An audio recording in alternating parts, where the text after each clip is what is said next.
hang on to your seat, baby, because this one's a screamer, a screamer.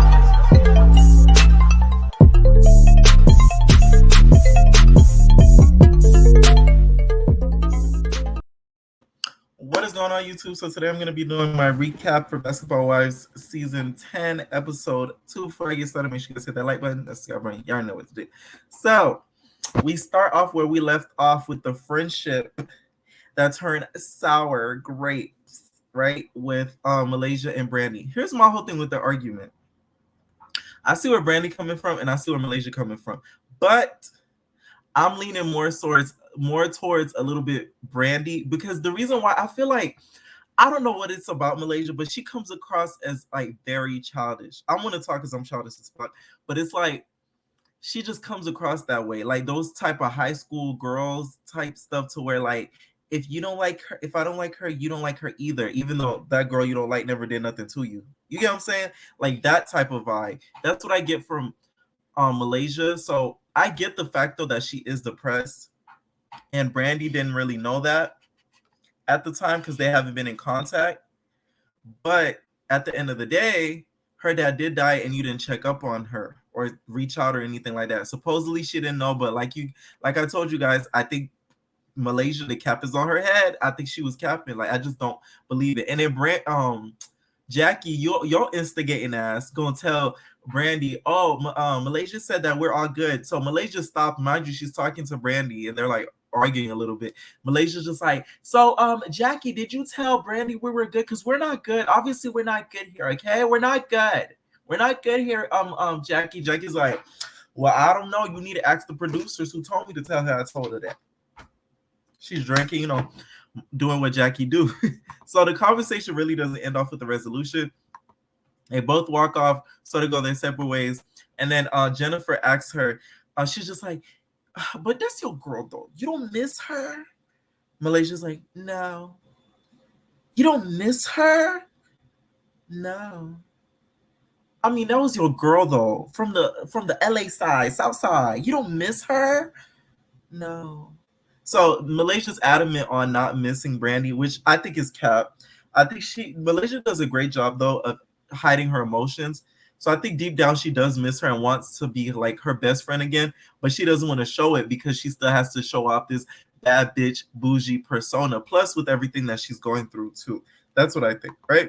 So after that, Brandi and Brooke meet together, and Brooke is getting her nipples pierced. And y'all, side note, I always wanted my nipples pierced a little bit. So like I was kind of jealous when I seen that, because I'm like, ooh, I low-key want my nipples pierced. But then again, I'd be low-key kind of scared because that will hurt but I want them because like it gives. Like it really, really gives. So yeah. They meet or whatever. Mind you, they don't really even know each other like that. They're just still trying to get to know each other. So the first thing you invite her to is you getting your nipples pierced. Weird flex, but that's besides the point. Yeah.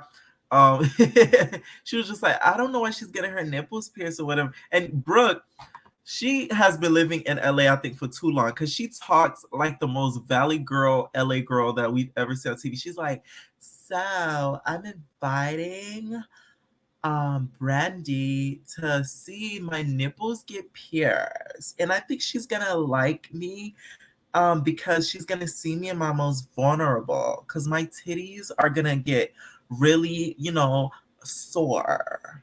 So that's why I think me and Brandi, we're starting to like get along really nice. Everything is with that, like that type of thing. That's the LA vibe right there, right? So after that, we see Rock, Angel, Duffy, and her husband sitting down.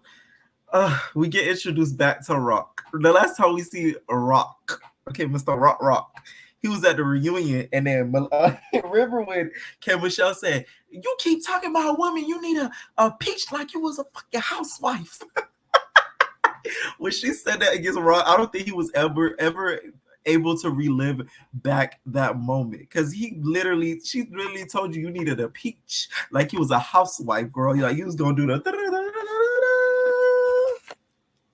like that type of vibe. So that's the guy you decided to knock you up, Angel? Really? That's the dude? Come on.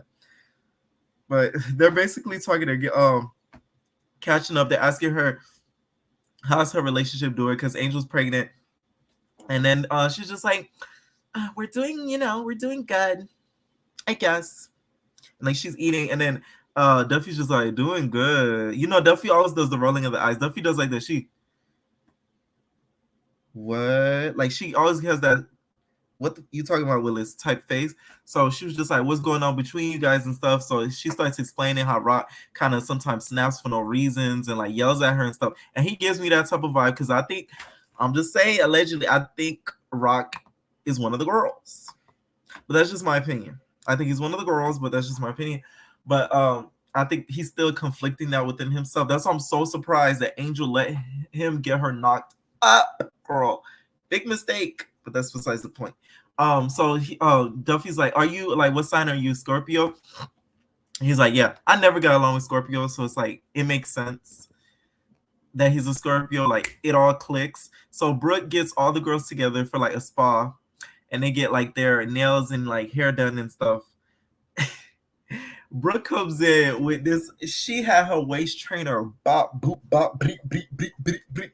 It looked like it was tatted on her, like tatted Holly baby. She came on there and they all getting their nails done. They kicking. Not gonna lie, I'm surprised this cast of girls is getting along as much as they are. To be honest, I'm really shocked because I just imagine a lot of them getting into it and really beefing, and the fact that they're all getting along, haha, kikiing, it's a little shocking. I'm not even gonna lie to you. It's really, really shocking. So you got to give it up for basketballs for that, because at least the girls are kind of getting along and they're kind of clicking versus it being awkward and them fighting every two scenes and stuff, right? So then we see Angel.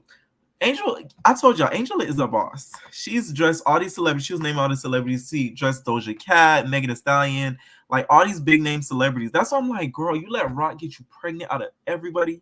You couldn't go for no ball player. You need this is what I need you to do, Angel. I need you to sit down with Evelyn Lozada, and I need Evelyn to teach you to score, because Evelyn knows she does it right. The only people she allows to get her knocked up is the niggas with the money. You feel me? The niggas with the cointadas. Never the nigga, no. Like Evelyn knows what she doing. That's a smart hole. Okay, she only lets niggas with the bag knock up. So I need you to sit down with Evelyn, and Evelyn needs to write down a basketball wife score sheet with all the big heavy hitters in the industry of who you should be able to impregnate you. Because Rockstar, he wouldn't have been on the roster. Okay, he wouldn't have been on the roster. I don't know how he made the roster for you, Angel. It's like you're such a boss and you fall for Rockstar. So she's basically getting our group together. She's just like, "Oh, we have Doja Cat. She's going on a huge tour. We have to have the clothes ready for her." I'm like, "Come on through, entrepreneur." So Malaysia meets up with Zell Swag. This relationship isn't fake because I know they've been friends for like a good while. So I was surprised when I seen Zell Swag appear on the screen or whatever. I'm not too keen on Zell Swag. I'm not gonna lie to you. To me, sometimes he does too much in some situations. And y'all remember that little family retreat thing when he was just like, "Oh, y'all acting too gay for me." I'm like, my nigga, you're gay. So it's like, bitch, the fuck.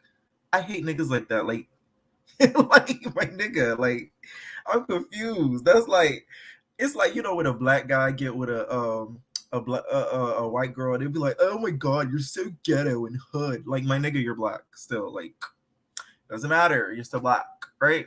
So, Malaysia starts explaining to him how she's really depressed. She's been going through a lot, blase, blase, blase, and how she's like literally depressed, and the whole Brandy situation is really upping her up because she doesn't like the fact that they're making her out to be like this big bad wolf, this big bad enemy, when she doesn't feel like a big bad enemy. She feels as if they're portraying her to be this negative ass person, and she starts breaking down. I really hope that her baby father, ex-husband, watches this show and sees how depressed like she was at that point, and the fact that she's basically single mothering her way in LA and Atlanta. She's doing it all on her own, so it's not even that easy. So I hope the baby that he gives this season to her and it's just like, watch what I had to go through while you were out there hustling and bustling, not paying child support, right? And I get Malaysia being depressed. I get her not, you feel me? But I just don't like Malaysia capping. Don't act like you don't miss Brandy. Don't act like, you know, she wasn't shit to you. This the thing that killed me when Malaysia said. She was just like, yeah, like when me and Brandy were cool, like we were much younger then, and like now it's like about business. What you mean y'all was much younger than y'all? Basketball Wives, the seasons that y'all on together was about like 4 or 5 years ago. It was not that long ago. Y'all girls was still in y'all 40s, late 30s. Don't get, like, I don't know their ages, but they're around that age range. Y'all wasn't spring chickens 20, 15 years old, you know, flying the streets of LA, you know, kikiing, and then y'all fell out. Don't you get what I'm saying? I know they knew each other for a long time, but they act like they haven't hung out in like 30 years or something, like 15 years. That's the first time they've seen each other in 15 years. It's only been, what she said, 3 years since they seen each other. Stop it. That's the thing that kills me in Malaysia. She be capping about stuff like that. I don't like that. So after that, we see Duffy and British hang out. And like, I love British. I wish she got more camera time, but she doesn't. And the fact that her and Duffy kind of click, I wasn't surprised at that. So they feel though, but Duffy, which I was thinking the same thing. The way Duffy was thinking, I was thinking the same thing. She says that she feels as if she makes up with Brandy that Malaysia is going to snake out Brandy and basically make Brandy ice out the whole group and just be besties with her and not be friends with everybody else, which I think would happen if they were to get cool. Like, I believe that 100%. And I think Malaysia does that because, like I said, she has that high school mentality. So I wouldn't be surprised if that does happen. But I don't think they make up this season at all, to be honest. Because I heard Miss Malaysia, LaQuisha Malaysia Pargo is her full name. I heard she doesn't come a lot throughout this season. Like, she skips out on a lot of events, which I don't think should. I know she's a single mom and everything like that, but I feel like a lot of these girls these past seasons, they've had hard seasons. Like Jennifer, she had a whole table thrown at her. And that girl still showed up to work because she had no other job, don't get me wrong. But, you know, she still showed up. So it's like, it shows you who really has heart on this show when they're going through their season of it's your turn. Because every season, it's going to be somebody's turn to get, you know, the whole cast against them. Every other season was Jackie. One season it was Jennifer. One season it was Brandy. Another season it was, you feel me? It was Shawnee and Evelyn type. So it's like and one season it was Tammy. Everybody every season has to where they go kind of through the ringer. So we see Duffy talk to French Montana, and she's thinking about DJing because the husband wants her to quit DJing. Ladies, what Megan say? Ladies on Plan B, she said, ladies, go get your shit together. Da, da, da. Like, y'all need to listen to Megan Thee Stallion Plan B, because my whole thing is, why are you trying to make this girl quit her whole profession to be a housewife? A housewife, my nigga. Like, I don't like that. If I was one thing I like is an independent girl. You feel me? I respect girls who on their shit and don't rely on a nigga. I'm not saying she would just rely on her husband, and it wouldn't be anything wrong with her just relying on her husband. But you have to have some sort of independence and something sort of going for yourself. If Duffy quit, she wouldn't have that. Like, I'm sorry. I really think she should just continue DJing. She's doing great. You're DJing for French Montana. You know how much girls and niggas would kill to be in your spot? Like, they would break their left knuckle to do it. Like, I don't think she should quit. French even said it. You know, French was like, like, I don't think you should quit. Like, I think you're doing a really good job. And da-da-da. Don't get me wrong, though. I think French really likes looking at her fat ass while she's spinning them records. But you feel me? But it's still a good job. So you shouldn't quit. So Brooke party comes. We see Jonathan Wright, y'all. We see bad boy Jonathan Wright. He's sitting at the party at the chairs. Y'all like, look at Jonathan. Look at Jonathan.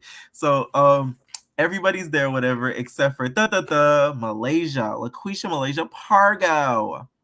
And I thought, wow, maybe she didn't come because she don't fuck with Brooke like that. But I have some tea for you guys. One of the sisters, you guys know the two sisters on the show, which I don't know why they're there, because my bad, they barely get any screen time, right? They spilled some tea on last night's episode. It's courtesy of spilling BBWT.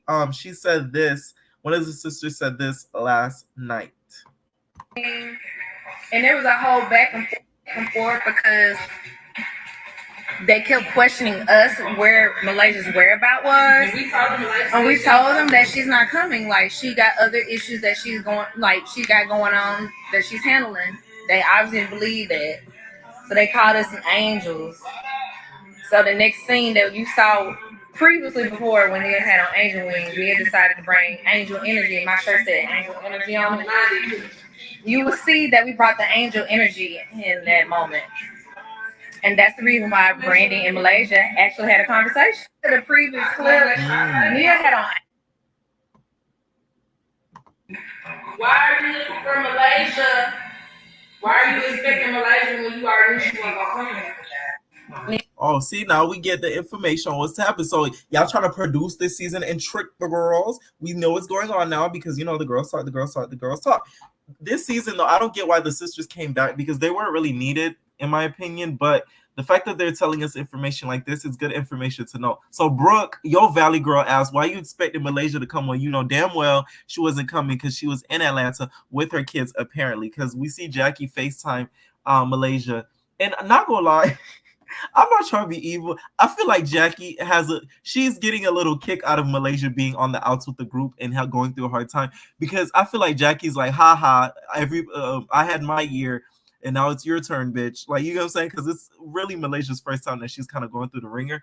So I feel like Jackie, she in her mind a little bit, she's kind of like, it's your turn, whore, ha ha ha. Like she's kind of like laughing at it. So during the party, we see Jackie eating oysters. Y'all know Jackie don't give head, so she wasn't used to the taste of the sliminess of the oyster, running through her throatage. So yeah, that was a funny scene to be shown on the show. It was really, really funny. And then the episode ends off with Angel meeting with Duffy and just breaking down about Rockstar and everything that she's going through with Rockstar and all that stuff. The thing is, that was such a bad move for Angel Brinks. Out of everybody to get you pregnant, you chose a rock star. I know we make mistakes, but true. He's just immature. Like, he comes off such like a Hollywood ass nigga. That's, you know what I'm saying? Like, he's so immature. Like, we're going to pray for Angel, y'all. Let me know what y'all thought about the second episode. I did run a poll on my channel, y'all. I ran a poll. I said, whose side are you guys on? Malaysia, Brandy or LaQuisha Malaysia Pargo or Brandy Maxil. And then this is the results that I got. Boop, boop, boop, boop, boop. Let's see. I have 72% on Malaysia's side and 28% on Brandy's side. So that says a lot how people are falling. So people are feeling more Malaysia than Brandy. All right, entertainers, we are out. Let me know what you guys thought about this episode. Leave your comments down below. Ain't no personal thing.